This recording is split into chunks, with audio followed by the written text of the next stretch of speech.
káàbọ̀ padà ẹ̀yin ará ilé láti abala ìmọ̀ràn ìlera mo lérò pé ti rí ẹ̀kọ́ kan méjì dìmú látàrí nǹkan tí dókítà bá sọ lórí ìlera wa gẹ́gẹ́ bá ṣe máa ń bára wa sọ gbogbo ìgbà pé ìlera òun náà lọ́rọ̀ aláfíà wa ni wọ́n kọ́ kù ní di fíafíà láṣẹ Èdùmàrè bí àwa ṣe ń súnmọ́ ọdún tí ọdún súnmọ́ àtàwọn lọ sí òpin ọdún ó gba aládùúrà pé ẹ̀mí wa kò ní pin káwá rí pé gbogbo nǹkan tí dókítà wa ti bá wa sọ pátá òun náà ni àmúlò tí ó ṣe kókó pàápàá jùlọ ẹ jẹ́ ká máa mu omi lóòrèkóòrè torí àsìkò ẹ̀rùn náà ni a bọ́ sí àìsàn wa ní abala tó gbẹ́yìn tó lé ní abala bó ṣe lọ níbi tá a ti máa ń gbàlejò tá a máa ń fọ̀rọ̀ jomi tọrọ pẹ̀lú àlejò àná tí wà nílé agbára pẹ̀lú aláàrẹ̀ tí àjọ máa pẹ̀kẹ́ lu ọ̀rọ̀ tí àjọ máa fọ̀rọ̀ jomi tọrọ ọ̀rọ̀ kí wá tiẹ̀ ní nǹkan tá a máa pẹ̀kẹ́ lóko tó ipò àwọn fojú àlejò wa hàn ó náà ní ṣíṣe àwárí ara ẹni ṣáájú ìgbéyàwó wọ́n ní kẹ́ ṣàwárí ara yín kẹ́ discover ara yín ọ̀nà wádà tí ẹ fi ṣe àwárí ara yín òun náà ni àlejò arábìnrin Olúwafẹ́rànmi òní tí wọ́n máa bá wa pẹ̀kẹ́lù ọdún ni wọ́n ń ṣàmọ̀ fún olóko wọ́n ti wà nílé agbára ẹ jẹ́ kó ṣàfihàn ara wọn ẹ káàárọ̀. a kú ojúmọ́ mà. ṣe àjíire bí ṣe dáadáa ni gbogbo ilé wa àwọn dádì wa náà ń kọ́ tí a bá tẹ̀ wá sọ nípa àkòrí wa ní àárọ̀ yìí tó ń jẹ́ ṣíṣe àwárí ẹni ṣáájú ìgbéyàwó ọ̀pọ̀lọpọ̀ ló kàn sọ pé ìgbéyàwó nǹkan tí wọ́n mọ̀ sí náà ni ìgbéyàwó láàrin ọkọ àti láàrin ọkùnrin àti obìnrin òun ni wọ́n mọ̀ gẹ́gẹ́ bí ìgbéyàwó ṣùgbọ́n kó tó di pé ẹ fún wa ní nǹkan tí ìgbéyàwó jẹ́ gangan fáwọn ará ilé kó ba lè mọ ìtumọ̀ ìgbéyàwó ẹ jẹ́ ká kọ́kọ́ bẹ̀rẹ̀ látòrí ṣíṣe àwárí ara ẹni kí ni ìtumọ̀ ṣíṣe àwárí ara ẹni ṣé ẹni tó ti sọnù ni àwọn èèyàn wárí ni àbírú ìwárìrì wo gangan ni ó túmọ̀ sí. bẹ́ẹ̀ni sà ẹ ṣeun sà so tá bá ní ṣíṣe àwárí ara ẹni ó túmọ̀ sí wípé àkọ́kọ́ a gbọ́dọ̀ mọ̀ pé ní kọ̀ọ̀kan lọ́lọ́run dá gbogbo wa kò dá wa papọ̀ gbàtà délé ayé la ṣẹ̀ṣẹ̀ wá ń pàdéra àṣẹ̀ṣẹ̀ ní èmi fẹ́ràn mo fẹ́ràn ẹ ìwọ fẹ́ràn mi tá bá sọ̀rọ̀ nípa ṣíṣàwárí ara ẹni tí ènìyàn ò bá ṣàwárí ara ẹ̀ tó bá lọ bọ́ sínú ìgbéyàwó ó pọ́síbù kó má lè ṣàwárí ara ẹ̀ títí láé torí inú ìgbéyàwó gan-an ní sóònù like àwọn olóyìnbó ṣe máa ń pè institution kan ni iléèwé gíga kan ni bẹ́ẹ̀ ni so téèyàn bá bọ́ sínú ẹ̀ láì jẹ́ pé o ti mọ ìwúlò ara ẹ̀ kí ni ìwọ gangan ní láti offer ẹnì kejì ẹ kí ni ìwọ gangan kí ló tó láti ṣe that is what is your capacity what can you offer torí ọ̀pọ̀lọpọ̀ mistake táwọn èèyàn ń ṣe nìyẹn tó bá ti fẹ́ bọ́ sínú ìgbéyàwó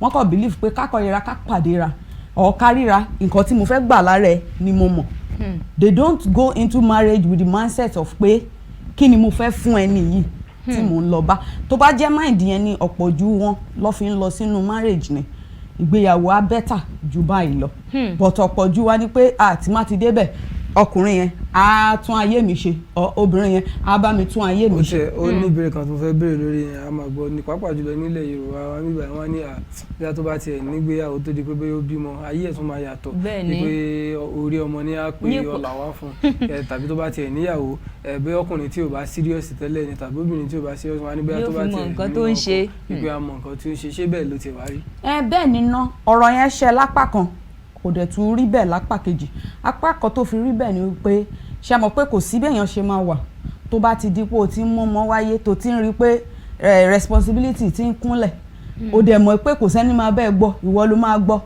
tó jókòó tí tó ń wò ẹ mọ̀ a máa tún èrò ẹni yẹn ṣe nípasẹ̀ pé a máa wò pé báwo lọmọ yìí ṣe fẹ́ gbé ilé ayé báwo ló ṣe fẹ́ ṣe lè báwo ló fẹ́ ṣe tí ò bá ń ṣe ẹni tó ń ṣiṣẹ́ tẹ́lẹ̀ a máa ronú kan pé ṣé mi ní lọ wáṣẹ́ báyìí tọrọmọ yín láti ṣe kínní ipa pé ó lè tún ayé èèyàn ṣe nìyẹn ipa pé ó lè má nípa láti ìyẹn já ó bẹ̀rẹ̀ ó já sórí pé bí èèyàn bá ṣe rí fúnra rẹ̀ tó bá rí ní pé you want to be responsible then á nípa tó dáa ní life ẹ̀ but tó bá rí nípa pé kó má tà bí ṣáà ti bímọ ní ṣe pé kò lè nípa kankan láyé ẹ̀ ọmọ yẹn dẹ̀ máa wà affected in that area so mo sọ pé ọ̀nà méjì ló pín sí ó lè tún ayé èèyàn ṣe tẹ́niyẹn bá ṣàwárí pé I am a responsible person and I want to be responsible. Ìyẹn ló lè tún ayé ẹni yẹn ṣe. Ṣé rí látàrí àkọ́rí tí à ń sọ̀rọ̀ lé lórí yíyún ṣíṣe àwárí ara ẹni ṣáájú ìgbéyàwó mo mọ̀ èrò kan ti wà nínú Olúgbénga wípé tọ̀ ṣe yìí wọ́n ti gbé ẹ̀kọ́ tí wọ́n kọ́ dé báyìí kó lọ ṣàwárí ara rẹ̀. kò bẹ́ẹ̀ fi bẹ́ẹ̀ lẹ́kọ̀ọ́ náà púpọ̀ ni mo ṣe. ẹ dákun ṣé obìnrin nìkan tiẹ̀ ló lè ṣe àwárí ara rẹ̀ torí àwọn ọkùnrin tó wà nílé náà wọ́n ti mọ̀ wò pé ọkùnrin ò fi bẹ́ẹ̀ ní wàhálà nù. ní wàhálà ṣé bí wàhálà ni wọ́n sọ pé kẹ́ fi ṣàwárí ara yín ṣé obìnrin nìkan tiẹ̀ ló nílò láti ṣàwárí ara rẹ̀ kó tó di wípé wọ́n gbéyàwó àbí àwọn ọkùnrin gan wọ́n gbọ́dọ̀ mọ nǹkan tí wọ́n wúlò fún torí ọkùnrin míì títara wọn ni wọ́n mọ̀ mú wá ní bí apẹyẹlé lẹ́kú títí wọn ò dùn gbáàrí kí gan làwọn náà lè ṣe obìnrin kan ní àbáwọn náà lè ṣàwárí ara wọn. àwọn méjèèjì ni mà tọ àtọkùnrin àtobìnrin ló gbọ́dọ̀ ṣàwárí ara ẹ̀. ẹ má gbàgbé pé mo sọ pé kéèyàn tó lọ bẹ̀ what do I have to offer.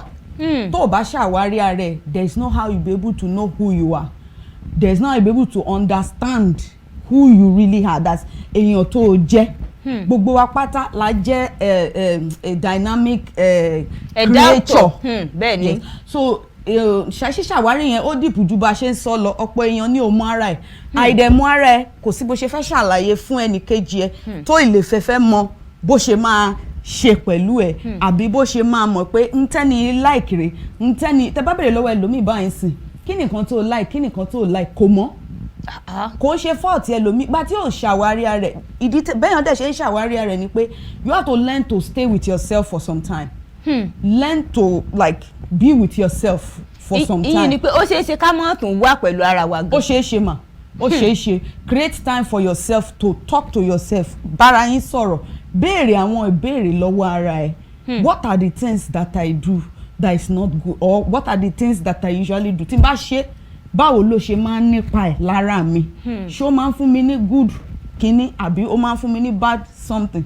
So gbogbo yẹn lẹ máa fi ṣàwárí ara yín then ọ̀pọ̀ ju àwọn èèyàn ńlá wọ́n máa ń depend lé àwọn èèyàn wọ́n máa ń depend lọ́rẹ̀ẹ́ depend lé family. Ìdí tó ṣe jẹ́ pé most people when they say who are you by yourself they don't know who they are. They don't know what exactly they are. Báwo ni mo ṣe fẹ́ sọ ní Yorùbá wọn mọ bí àpapọ̀ gbogbo bí àwọn gangan ṣe jẹ́ wọn ò mọ̀. Tẹ́ ẹ bá dẹ̀ ti mọ̀ kò sí bí ẹnì kejì gan ṣe fẹ́ handle wọ fúnra rẹ̀ kò sí bó ṣe fẹ́ mọ irú èèyàn tó jẹ́ then n tẹ́ bá ti portray n tẹ́ bá ti gbé síta òun lẹ máa attract. Tẹ́ bá gbéra yín nígbé pé ẹ wà fully packaged or you are not fully labeled mo bó fẹ́ sọ fún yín Yorùbá ẹ mọ irú èèyàn tẹ́ jẹ́ pàtó ìwọ̀n ara èèyàn bẹ́ẹ̀ ni ẹ mọ ṣùwọ̀n ara yín bẹ́ẹ̀ náà lẹ́ni ẹ̀ náà ṣe máa so you will be taking whatever comes to you. You will not know your standard, you will not know what you want. And tẹ́ bá gbérù yẹn lọ sínú ìgbéyàwó automatically you are like a half person then you eventually half person náà lè máa pàdé. And these are the problems in marriage that you now be looking like you know as time goes on you now be like why is this person like this, why is this. You don't work on yourself initially so you don't know yourself. How do you expect to be able to know what you want?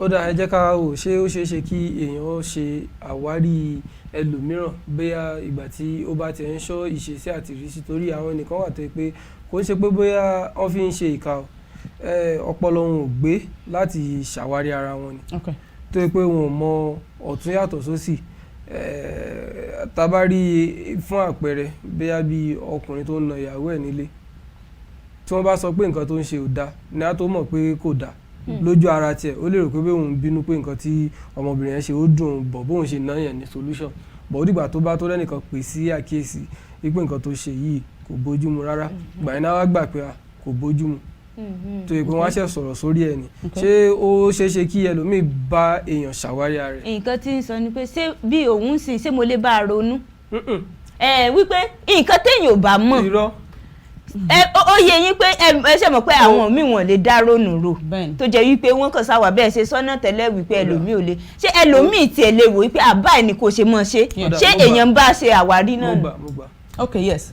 Sí question yẹn yes. mo gbà. ṣé ṣe lè bọ̀ ronú. mo gbà sẹ́ mo gbà. Sí question yẹn ó possible kéèyàn bẹ́yàn ronú ó possible because like I said ibi téèyàn tún ti dàgbà ó túmọ̀ sí that environment ibi tá a ti dàgbà ó tún máa influence wa lẹ́sẹ̀ máa ra àwọn ọmọ mi tó máa over smart ẹlòmíì máa smart it's you know by where they grow up ó máa jẹ́ kán wise ju So then when they are talking, you like, the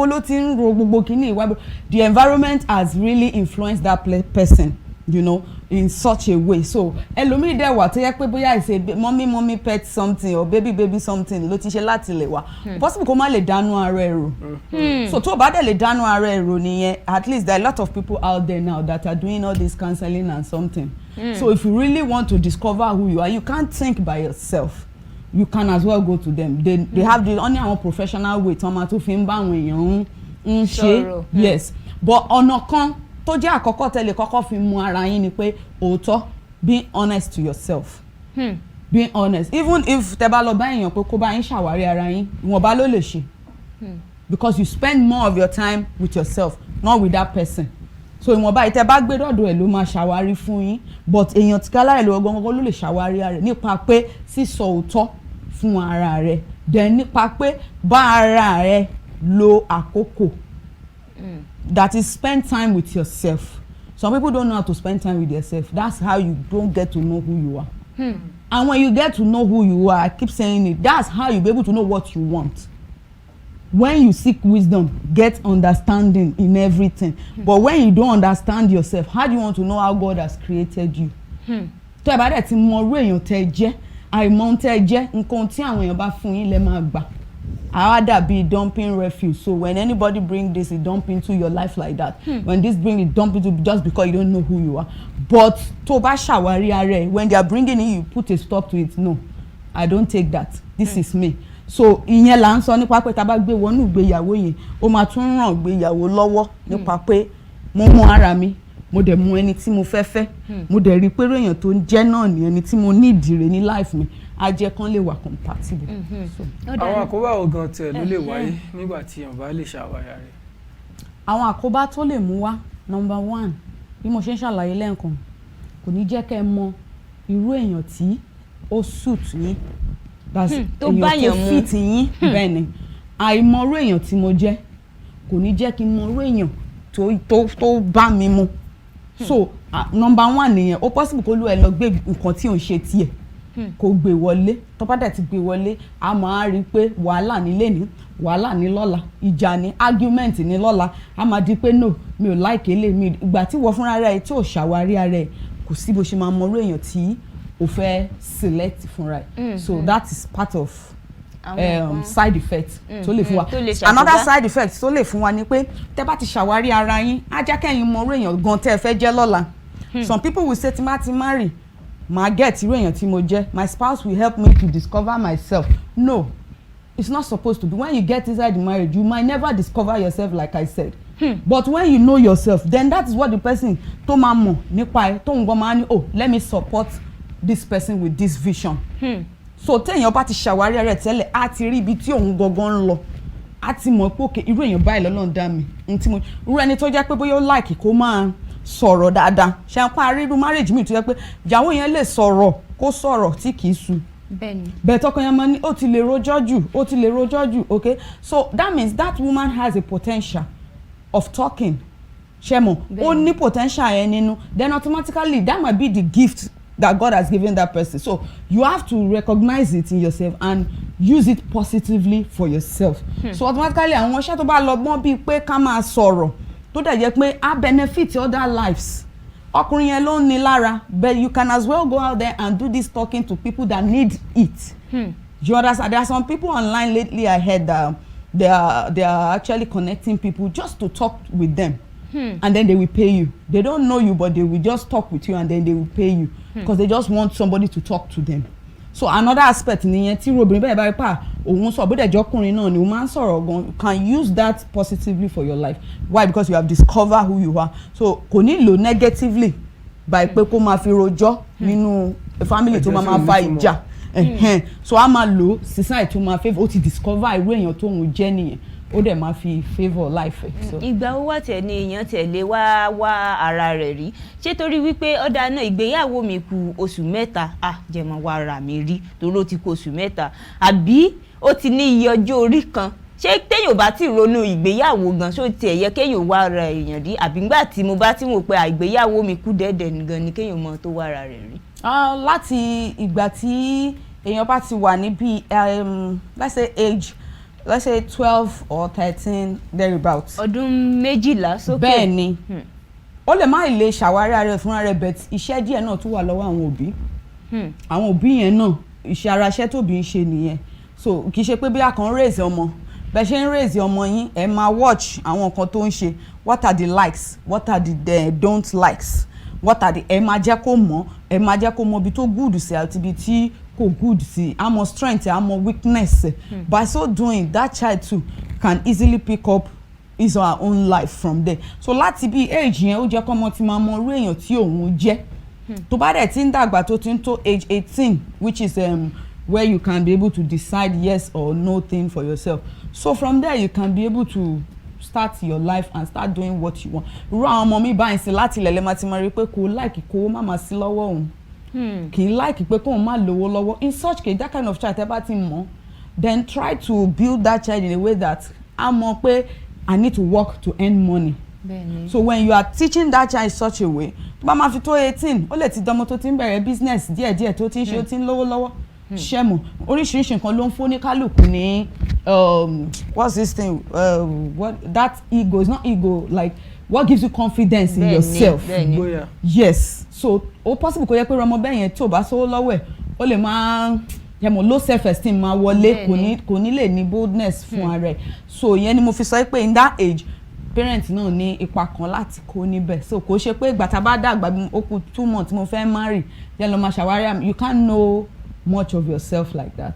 Téèyàn bá wá ṣe gbogbo eléyìí tó jẹ́ wípé bẹ́ẹ̀ ṣe ń sọ yìí ṣe mọ̀ pé àwọn míì wọn ní àǹfààní tó jẹ́ pé wọn mọ̀ bẹ̀bẹ̀ ṣe ń sọ yìí wọ́n ti rí wípé nǹkan tó dáa ni ṣé kò tí ì pẹ́jù kó dì jẹ́ wípé bóyá ìgbéyàwó ẹni ó ti súnmọ́ ṣé ẹ̀yin wò pé bóyá kí wọ́n sún bí ìgbéyàwó sẹ́yìn tí ẹni yóò fi lè ronú dáadáa tí ó fi lè mọ ara rẹ̀ tí ó fi lè wò pé ẹni tí òun fẹ́ lọ báyìí yóò dáa fóun tí ẹ mọ̀ pé ti sọ náà tẹ́lẹ̀ pé ẹlòmíì kan ó kàn wò pé bákùn lè léyìí bí ẹ ṣe ń sọ mo ti ń wò pé ó dà pé Gbénga pé kò ń ṣe àlejò rìn mo ti ń ronú ara mi báyìí mo ti ń ṣàwárí ara mi ṣé kò tí ì pẹ́jù fún ẹni tó jẹ́ pé ìgbéyàwó rẹ̀ ti súnmọ́ ṣé ó sì lè rò ṣé irú ìgbéyàwó wọn lè sún mẹ́yìn tí yóò fi lè ronú dáadáa. Bẹ́ẹ̀ni for that side now a broken relationship is better than a broken marriage.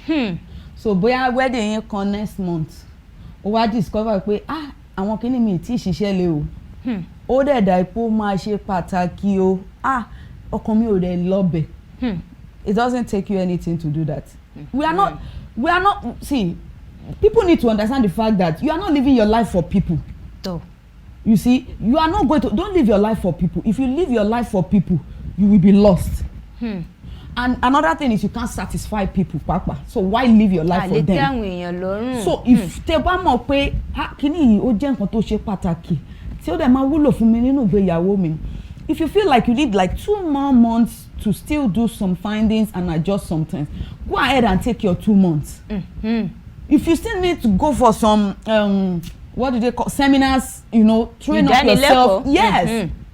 Because these are the things that will build up your own personality, your own person, yourself. So if you don't get it, you don't get it. Tó bá ti wrong, go ti wrong. So for that little months yẹn tó kù kẹ́ wọlé yẹn, if that chance you can make your decision and believe in yourself that I have to go for this thing, just go for it. Then àwọn tó bá ti wá jẹ́ pé they are already in it and they don't put all these things into consideration before. Kò sígbà tí ó ń pẹ́. Just know that you want to start learning now. That's number one thing. And don't say that mi ò lè kọ́ kò lè ṣàtúnṣe mọ́ ó ti kúrò. No, mindset yẹn gangan òun gan ló ń dààmú ọ̀pọ̀ jù wa.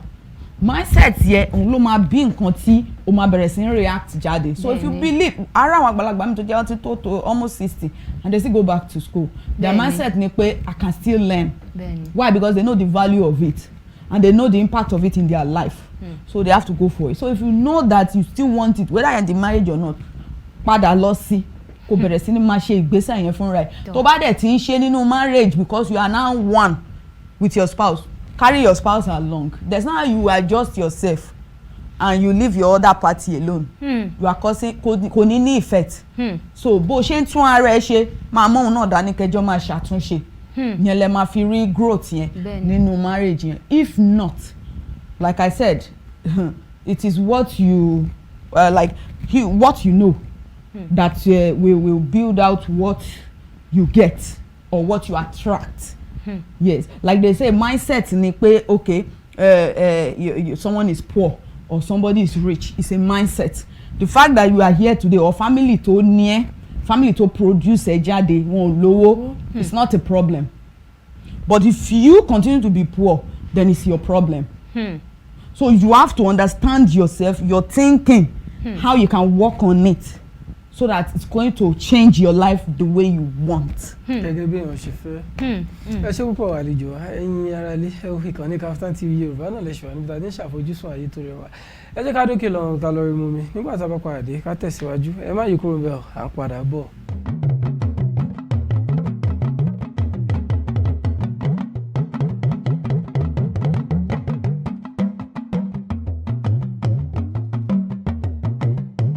Akábùkọ́lá ẹ̀yin ará ilé ìkànnì KAFTAN TV Yorùbá náà lè ṣe wà níbi tí a ti ń ṣàfojúsùn ayé tó rẹwà tí mo nígbàgbọ́ pé ẹ̀yin náà ń ṣàfojúsùn ayé tó rẹwà. Abala tó gbẹ̀yìn ètò náà ni àwa wà abala bó ṣe ń lọ níbi tá a ti máa ń gbàlejò tá a máa ń fọ̀rọ̀ jomi tó rọrọ̀ pẹ̀lú àlejò fún àǹfààní àyìn tẹ̀sán darapọ̀ mọ́ wa ẹ̀yin náà dé bá nǹkan kẹwàá nǹkan fìdílé tàbí kẹ fìdílé nǹkan kí wá ní nǹkan tí a ti ń pè kẹ́lù kó tó di pé akọjá lọ sókè lọ́rùn lọ́rí mú mi.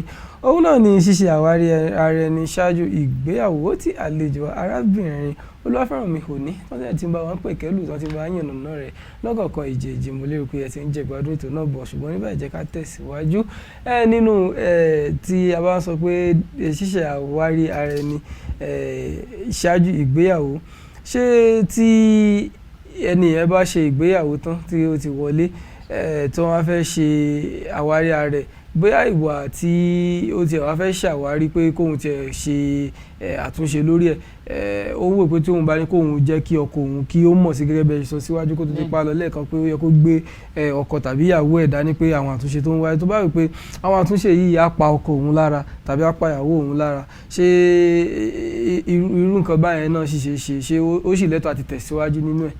Àwọn àtúnṣe yẹn ṣé bíi pé bóyá kò fẹ́ fẹ́ ẹni yẹn mọ́ àbí lẹ́tà tó tọ́ndẹ̀ ti ṣe ìgbéyàwó. Irú àtúnṣe bẹ́ẹ̀ yẹn náà ó sì I think tí bá get question yẹn right ó sì boils down sórí pé let's say communication. You have to sit down and communicate with the other party, okay, and then understanding. So tó bá lè bí ẹni yẹn jókòó tó lè bá communicate tó lè bá sọ̀rọ̀ wọ́n dẹ̀ jọ gbọ́ra yé mo ṣàwárí pé mi tiẹ̀ wá rò tẹ́lẹ̀ ò bọ́n mo wá rí pé kíní báyìí bóyá nípa ètò òṣùwò náà wọn ni bóyá wọn ò fi sí plan dáadáa mo rí pé báyìí ó dẹ̀ máa you let the person see the reason why it is important that we now put it in place now. So tó bá dẹ̀ fi lè tó fi lè understand communication yẹn pẹ̀lú ẹ̀ so I want to believe that wọ́n á fọwọ́ pọ̀ wọ́n á jọ ṣe. But tó bá dẹ̀ bá sọ tí ò gbà then that's another issue entirely now. It's another problem. So ìdí nìyẹn tí mo ta ṣe ń bring kìíní yẹn náà síta pé fún àwọn tó yẹ pé bóyá you are still about to go into marriage all the things you are still overlooking pé kò nítumọ̀ ó nítumọ̀. Like somebody I spoke with yesterday now when the person was telling me about a lady that he wants to date and all of that or planning to get married to what wọn tí really agree, you understand? So I was telling the person and the person was just like kako mora no, have you put these things in place? Have you put these things in place? That's why sometimes couple youth need to move closer to some married people to know what are the problems they are facing there. So before you step in wale tètè ṣe amendments tiẹ̀ kó tó wọlé, you know. So some people might be lucky to amend and some people might never be lucky to amend and they will just manage it the rest of their life. Ó dẹ̀ lè fà tí ẹ kí wọ́n máa regret for the rest of their life. Yeah, so that's what I think I can say about it. Ṣé ní ìwòye titi yín àti ìrírí tí ẹ ti ní bóyá ẹ̀mùpẹ́yìn ti wà nínú ìgbéyàwó àbáwọn tẹ̀tẹ̀ ti bá sọ̀rọ̀ rí ṣé ó tiẹ̀ ní àwọn ìwà kan tó jẹ́ pé èèyàn lè wò pé eléyìí sì kéré tó jẹ́ pé èèyàn lè fojú fò bí àpẹẹrẹ àwọn míì kíní tá a fi mọ́ ń fọnù ó ní bí àwọn míì ṣe mọ́ ń tẹ̀ tó jẹ́ pé téèyàn bá lọ tẹ̀ níbòmíì irú ẹni ò tiẹ̀ lè gbà rárá ṣé mọ̀ pé a lè wò pé lórí pàtẹ kíní ká fi fọnù kí ló wà níbi bẹ̀ ṣé irú àwọn ṣé ó tiẹ̀ ní nǹkan tó jẹ́ pé ó lè kéré jù tá a lè wò pé kò sí wàhálà ẹgbọ́n jẹ́ àti ẹ̀ sọ̀rọ̀ lọ kò sí ìyọnu nínú kó tó di pa lọ sínú ìgbéyàwó àbí gbogbo nǹkan ni a gbúdọ̀ sọ kó tó di pa wọnú ìgbéyàwó. We can't say a lè sọ pé 100% gbogbo nǹkan ló possible kẹ́ sọ. No, cause tí ìjọ gbé in the first place. Bẹ́ẹ̀ni. So tẹ́ bá ṣe bẹ̀rẹ̀ sí ní ìjọ gbé lẹ máa ra àwọn tiny things bí ó tẹ toothpaste àárín ló ti tẹ̀. Ìsàlẹ̀ náà ti ń tẹ̀, èmi ò dẹ̀ like ẹ̀, ìyẹn máa fàjà wá. Fine, you can't know that one until when you step inside. So when you step inside, let me say that marriage is about tolerance too. Tolerance ni. So that your other party is saying that wọn kì í tẹ̀ báyìí, okay dear, mo ti gbọ́, mi mọ̀ pé wọn kì í tẹ̀ bẹ́ẹ̀, mo ti gbọ́. Just agree first. You understand? Then later you can now start bringing it, but it doesn't matter. You know, at the appropriate time, could really matter. You know, you can find a way to convince that person to understand. Like myself now, even though I still know what I want before I married the person I did, but when we got into the marriage, there are some things that I still discover that it's not what I still want, but it's still manageable. You understand? So I was able to find a way, you know, trick way to be able to put in place without hurting the other party. But when she make points, me no, and he was able to adjust. So. Ká fi ẹnìkejì yẹn sí ipò alágídí tó yẹ pé kì í gbọ́ kì í gbà ní òun náà ní ti ìfẹ́nu ara òun fẹ́ tẹ́ tìbí náà ní ti ìfẹ́nu ara òun fẹ́ tẹ́ ṣé nǹkan lè ṣiṣẹ́ ṣó lè work out láàrin wọn bẹ́ẹ̀ ó ní kó má tẹ́ láàrin èyí náà wá yarí pé torí kí ni ṣé nǹkan tó ń tà ní 200 naira tí mo lè rà ló wá sọ pé kí n má tẹ̀ láàrin bẹ́ẹ̀ mi ṣe fẹ́ tẹ̀lé lè tóun náà tún wá yarí tó dúró lórí ọ̀rọ̀ tiẹ̀ títí bí náà dúró sí lórí ọ̀rọ̀ tiẹ̀ ṣe rò pé nǹkan tẹ̀lé ṣe láàrin àwọn méjì. Irú yẹn kò lè work. Èèyàn kan gbọ́dọ̀ ṣe bí ewúrẹ́ kéèyàn kan ṣe bí àgùntàn àbí bá náà ìmọ̀ sọ Yorùbá yẹn òun ni marriage fi lè work. Pàápàá jùlọ obìnrin yẹn. Bẹ́ẹ̀ni ọ̀gá méjì ò lè gbé nínú ọkọ̀ kan náà kò possible. So tí ìkan bá sọ pé no bí mo fẹ́ ṣe rè the other party láti ṣe step down for the man. You are stepping down not because you want to agree to that, but you want the sleeping dogs to lie alone. You just want peace at the moment. Àlàáfíà kó jọba. Yes. So but later ó sì lè padà tún wá yọ̀nà náà in such a way tó yẹ pé ó máa yé ohun tó ń try àti sọ. Ẹ̀ẹ́dẹ̀jọ meet at a certain point and you will agree with each other. But pé òun ò gbà èmi ò gbà àwọn kan bẹ́ẹ̀ náà kò sí tí ò lè dá lérò bó ṣe ń kó kéré tẹlómi àdẹ́gbọ̀ àná ṣé ó ní ìtumọ̀ àwọn nǹkan ọ̀rọ̀ kéékèèké báyìí kò make sense. Ṣé ó tiẹ̀ ní àǹfààní kan tí ṣe àwárí ara ẹni kó tó di pé èèyàn wọnú ìgbéyàwó ṣé ó ní àǹfààní kan tí ó ṣe fún ẹni gangan àti ìgbéyàwó tó bá wọ̀? Bẹ́ẹ̀ni ara àǹfààní tó máa ṣe fún ni wípé a fi lọ́kàn balẹ̀. I feel like in the sense that irú ẹni ó ti mọ irú èèyàn tó ń jẹ́ ẹni tó mọ̀ pé òun nínú fùfù ọ̀pọ̀ òun máa ń bínú gan ó gbúdọ̀ lọ gbé ẹni tó yẹ pé onínú fùfù bíi tiẹ̀ ẹni tó yẹ pé ó máa ní sùúrù ni ó gbúdọ̀ lọ wá sọ̀rọ̀ wá jẹ́ kó èèyàn tó ń bínú ni ẹ máa ń ráwọn èèyàn tó máa ń sọ dáadáa mo máa ń bínú gan o máa ń bínú gan o bet mọ̀ pé mò ń gbàdúrà k'Ọlọ́run kó bá mi mú kúrò lọ́kàn mi and I'm working on myself tó wá ti discover pé òun irú èèyàn bẹ́ẹ̀ yẹn á dẹ̀ máa try láti máa work on ara rẹ̀ náà so irú èèyàn bẹ́ẹ̀ yẹn kò ní lè fẹ́ ẹni tó yẹ pé onínú fùfù bíi tiẹ̀ náà tó bá fẹ́ ní peaceful home so ara àwọn nǹkan tí ó tún lè ṣe fún òun fúnra ẹ̀ nìyẹn tó bá ti ṣàwárí ara ẹ̀ earlier ṣó ti yé yín ẹlòmíì wà ó like kó máa náwó nature ẹ̀ ni ó like kó máa spend kó máa look good kó máa ṣe bá tó o bá ti ṣàwárí ara ẹ̀ bẹ́ẹ̀ nínú conversation tí wà tí ẹni yẹn tẹ máa kọ́kọ́ jọ máa ní nínú courtship wà á ti yànnà náà ẹ̀ bẹ́ẹ̀ pé this is who I am I spend money but I work for money so a ti mọ̀ bẹ́ẹ̀ so kò ní ìbàdàbàdà ẹnu máa ń sọ bó ṣe ń náwó lélẹ̀ bó ṣe ń ṣe lélẹ̀ no ó ti mọ̀ pé that is who I am so there's most likely that tó bá máa fẹ́ èèyàn náà somebody of his own like ló máa fẹ́ wọn ní ní problem. ṣé nígbà téèyàn bá wá kí n lọ fẹ́ ni tí jẹ́ pé òun náà mọ̀ náwó bá ṣé wọ́n wà lákòjọ báyìí. bí mo ṣe sọ ó gbọ́dọ̀ mọ̀ pé tóun bá náwó a máa ṣiṣẹ́. ẹni tó like láti máa look good it's not a problem it's because you appreciate yourself and you like to spend money on yourself it's your money you are spending not anybody's money so spend your money and work for another month to come in it's a good thing but like they say fún advice it's good to save also because of some days that might come so it's just like that. Yàtọ̀ sí wípé bóyá kí èèyàn bá ara irú ẹni sọ̀rọ̀ tàbí wípé àwọn àǹfààní tí ó fún yẹn pé yóò fún èèyàn ní ọkàn balẹ̀. Ṣé mọ̀ pé ọ̀rọ̀ tí bí ọ̀rọ̀ ìgbéyàwó tẹ̀ mọ́ ń ba èmi lẹ́rù dáadáa torí pé alágẹmọ tó tẹ̀lẹ̀ jẹ́jẹ́ gan ikú pa káwá tó sọ wípé ọ̀pọ̀lọ àwọn míì wà tó jẹ́ wípé wọ́n mọra wọn dáadáa tó sì jẹ́ wípé at the end of the day báyìí kò sí nǹkan kan tí ṣé wípé kéèyàn tiẹ̀ mọ re èèyàn dáadáa kó tó di wípé èèyàn wọnú ìgbéyàwó ṣó tiẹ̀ ní ṣe wípé bóyá ìgbéyàwó wọn yẹn bóyá yóò tiẹ̀ pẹ́ tàbí pé wọ́n tiẹ̀ mọ́ra wọn gan inú ìgbéyàwó ni wọ́n ti ń ṣẹ̀ṣẹ̀ mọ́ra wọn tí wọ́n ń jàjàjà ṣé ó sọ pé kí ìgbéyàwó wọn kó mọ́ pẹ́. Sherry side yẹn kò ní kó pẹ́ kò ní kó má pẹ́. We are just pointing it out that you need to discover yourself before you go into marriage so that at least you would have worked on yourself 70-75% before you go into marriage. So àwọn likely problems tó yẹ pé ó lè tètè máa jẹyọ tó yẹ pé ó lè fẹ́ máa jẹyọ téèyàn ti mọ̀ tó ti kọ́ra ẹ̀ lẹ́kọ̀ọ́ ẹ̀ tó ti rí tó ti ṣàdjustment yẹn kó tó lọ́nú ẹ̀ á jẹ́ kó lè escape ẹ̀ kò mean pé ẹ ò ní face challenges. No, you cannot even 100% secure problem from occurring in marriage because you will fail. And the continuity of life is that when you fail, you still stand up again. So until the day you say you fail and you lie down there, you don't stand up again, that's when you become a total failure.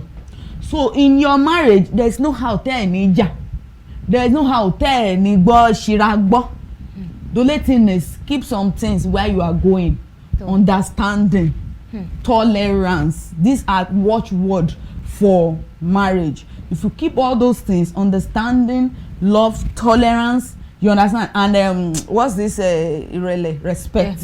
Yes, these are the keys that will help you in the marriage. Kò túmọ̀ sí pé òun ló máa jẹ́ kán aṣàwárí yẹn ló máa jẹ́ kápẹ́ àbí ló ní jẹ́ kápẹ́ kò sẹ́ni tó rọ̀la gbogbo wa kàn try to work towards perfection. Nobody is perfect. So ìyẹn kọ́ ló determine bóyá marriage yẹn máa last or kò ní last, but it's something that will guide you from so many dangers from setting into your marriage that means you are prepared to some extent. You understand? So bí mo ṣe bẹ̀rẹ̀ lẹ́ẹ̀kan pé àwọn tí tó jẹ́ wípé wọ́n ti ń wo ọjọ́ ìgbéyàwó wọn ní ọ̀nà tí wọ́n sì wò bí níwòye tí yín bí oṣù bíi mélòó gan ni èèyàn tiẹ̀ fi lè wò pé jẹ́ kí n fi sáré ṣe àwọn nǹkan kan kí n mọ àwọn findings mi bí oṣù àbí bí ọjọ́ mélòó gan ni ṣó tiẹ̀ ní ọjọ́ àbí oṣù. Being specific yẹn ó máa le díẹ̀ because when I talk about discovering yourself yẹn it's not a small thing. Life is continuity. Bẹ́ẹ̀ni. So you continue to discover yourself all the time. You understand? Bẹ́ẹ̀ni. So like if I would say something now, be example for myself. I was living my life from the beginning based on what this one say, what this one say. I don't have a say. I don't even know what I want. I don't even know my color. I don't even know my likes. I don't know my dislikes. I don't know what I like to do at my leisure time. Mo mọ nǹkan tí mo fẹ́. So, but when it got to a certain stage, I begin to search my life like, what's this life about, Papa? Is it all about pé kíkọ sùn kíkọ má jí? Kíkọ má jẹun, kíkọ má rí pé mo ṣáà jí, mo ti jí? Like, some people live like that too. That they live during their day, they don't have plans. There are people like that. It's not that pé wọn gbọ́n bọ́ wọn kọ ìròdé bẹ́ẹ̀ ni pé what do I do with my... Some people care wọ́n dẹ̀ ti ní budget as in schedule from Monday to Fridays wọn. Aside from pé okay kíní kan kọ́ lè sáré setting bí emergency but wọ́n ti wà planned sílẹ̀ for the day, for the week rather. So like me now, trying to discover myself, it took me a long time. It took me a very long time. Like tí mo bẹ̀rẹ̀ sí ní ro kíní tí mo kọ́kọ́ discover pé who really am I? Who am I? What's this person like? Who are you? It took me a long time before I beginning to know. And the first step I took was I started praying. I started praying. That's my first thing. First thing ni pé kẹ́kọ̀ọ́ gbàdúrà. Ọlọ́run ló ṣẹ̀dá oníkálùkù. Bẹ́ẹ̀ni. Òun ló mọ bó ṣe ṣe oníkálùkù. Ohun tó rán oníkálùkù wáyé wá ṣe. Òun ló mọ̀. So except you go back to that your creator and first of all say, God, please, who am I? Reveal myself to me. Give me my secrets. Let me know who I am. That's where you can start from. Then when you know who you are, from there you just start disciplining yourself. Discipline yourself by cutting some things that you know that you're doing that is not working for you. Cut it off your life. Don't care about what this one will now say. Change. Because once you are changing, people are bound to live your life. People are bound to hate you. Some people will like you for who you are changing to. Fine. But don't look at Emma will do anybody. By the time it's about create, because you are creating yourself at the moment. So by the time you now so by the time you now discover your full person, you come out, people that are condemning you go once you mapada celebrate etobaya. That's life. They will later celebrate you because they say wow ati amagbe o sha nse kini na sha wo pe kin lo nse kini gbogbo were to sha nse, but later o ti padà di èyàn tó fẹ́ di. So by you first of all knowing who you are through God's help and you seeing your vision, oh this is who I am, oh yeah, so this is what I'll start working towards now. And that one will help you to understand your view. Wàá lè máa mọ tó ń lé tó bá fẹ́ wọnú ìgbéyàwó gan n tó máa gbé síwájú ẹni kejì gan á ti mọ̀ pé ẹni yìí ni n tó jẹ́rìí òun náà lè support yẹ nínú irú nǹkan bẹ́ẹ̀ yẹn. So it's going to help you a lot because what are you impacting into the person's life tó fẹ́fẹ́? If you don't have anything to impact in that person's life, you are just there. You are just there, nothing. You come together to give each other. That's it. So but when you get there, you can't give anything to that person. It doesn't make sense. So Oda àlejò wa nítorí àkókò àtòjúkọ wa ní Pàpàmọ́ra. Láàrin ìṣẹ́jú kan, mo fẹ́ kí ẹ bá wa gba àwọn olùgbọ́ olùwòran pàápàá jùlọ àwọn tí àti ṣe ìgbéyàwó tí a ṣe bẹ̀rẹ̀ ìgbésí ayé. Ẹ gbà wá ní ìmọ̀ràn lápapọ̀ láàrin ìṣẹ́jú kan lórí iṣẹ́ àwárí ara ẹni. Okay sir, ẹ ṣeun sir. So gẹ́gẹ́ bí mo ṣe kọ́kọ́ sọ lẹ́ẹ̀kan pé ẹni bá fẹ́ ṣàwárí ara rẹ̀ kó kọ́kọ́ súnmọ́ Ọlọ́run ẹ̀ dáadáa. Kó kọ́kọ́ bẹ̀ Ọlọ́run pé irú èèyàn wo ni mo jẹ́. That's the only way you can be able to know who you are and what you want. So when you now know what you want, ló máa bí ntí ẹnìkejì náà máa rí nípa ẹ̀ tí wàá máa sọ fún pé bí mo ṣe fẹ́ rè, bí mo ṣe like rè, bí mo ṣe ń ṣe rè, bí ohun tí mo ń fẹ́ rè, òun ló máa ṣàtúnṣe ayé onítàn. Ó dẹ̀ tún máa ran ẹnìkejì náà lọ́wọ́ because tí wọ́n bá ti ṣàwárí ara ẹ̀, ayé ẹnìkejì tó wà lẹ́gbẹ̀ẹ́ náà á benefit. Kò ní rí ẹ bí just a useless person or just a normal human being that I shall move. If you say kọ́kọ́ mi àbí ìyàwó mi kó sọ àǹfààní ìyàwó àbí kò ju pé ó bá mi tọ́mọ lọ or ó bá mi, nothing special than that. So there should be something that is who you are aside from you being attached to the husband, like your name or ṣó ti yẹ yín. So mo try to say pé you as a personality, what do you want? Who are you? So ìyẹn ni pé ẹ gbọ́dọ̀ ṣàwárí ara yín fúnra ara yín. Ẹ ṣé púpọ̀ àlejò wa, inú wa dùn láti ní orí ètò wa. Adẹ̀dúpẹ́ tí àpèyìn tí ẹ jẹ́ wa, Ọlọ́run máa bá wa pẹ̀lú yín. Lílọ bíbọ̀ yín Ọlọ́run máa bá wa pamọ́. Tí mo sì lérò pé a tún máa rí yín nígbà mìíràn tí a bá pè yín máa jẹ́ wa. Ẹ ṣé púpọ̀ àlejò. Ẹ̀yin aráalé, ẹ ti gbọ́ tí àlejò wa ti sọ púpọ̀ lọ́rọ̀ tí wọ́n ti gbà wá níyànjú pàápàá jùlọ àwa tí àti ṣe ìgbéyàwó ní ṣíṣe àwárí ara ẹni ṣáájú ìgbéyàwó. Nǹkan tí a ń sọ yìí náà ni à ń pè ní common sense, ọgbọ́n orí, láti pé nǹkan tí o bá fẹ́ jẹ́ ìwọ náà ló lè ṣàwárí ara rẹ torí ìwọ náà ló ń lo ọ̀pọ̀lọpọ̀ àkókò pẹ̀lú ara rẹ. Àwọn nǹkan tí o bá ṣe tí o mọ̀ pé eléyìí ajá sí rere fún mi tí mo bá tọ̀ báyìí, gbogbo àwọn nǹkan wọ̀nyí ni ẹ jẹ́ kí a máa ní èròǹgbà nínú gbogbo lílọ bíbọ̀ wa, nínú gbogbo ìṣe wa ní ojoojúmọ́ tí à ń jáde tá à ń wọlé tàbí ibikíbi tí a bá ti bára wa. Àwa ní ìrìjù báyìí lọ ní orí ètò lónìí nítorí àkókò wa tó ti kó wa ní Pàpàmọ́ra. Ojú tẹ́ wá fi wò wá kò ní fọ́, etí tẹ́ fi ń gbọ́ wa kò ní di láṣẹ Èdùmàrè bó lọ bá fẹ́. Màá tún wà lórí ètò yín lọ́la. Èmi ọmọ yín olólùfẹ́ yín Olúwagbémiga Olúwagbémisọ́lá, Sàláù ni bàbá tó mímí lọ́mọ. Èmi wọn fásitì ìdágbére fún yín lórí ètò lónìí pé ire o. Ó ní ẹṣẹ ọlọ́bẹ̀ ṣe ẹ̀yin tẹ́ ti bá wa jẹ lórí ètò tòní àsọ wípé ẹ ṣé o. Mo lérò pé bí àlejò wa ti bá wa sọ pátápátá òun ni ẹ ti ríbi tí ẹ̀yin náà kù sí. Ẹ dákun ẹja ṣe àtúnṣe. Wọ́n sọ wípé kò tí ì pẹ́ jù.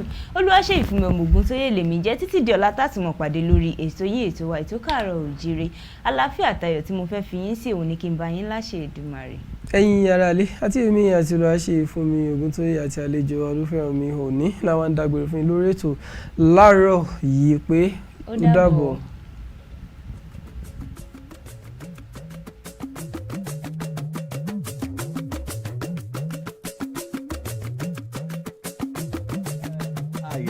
iná àtẹ̀gbọ́n rẹ̀.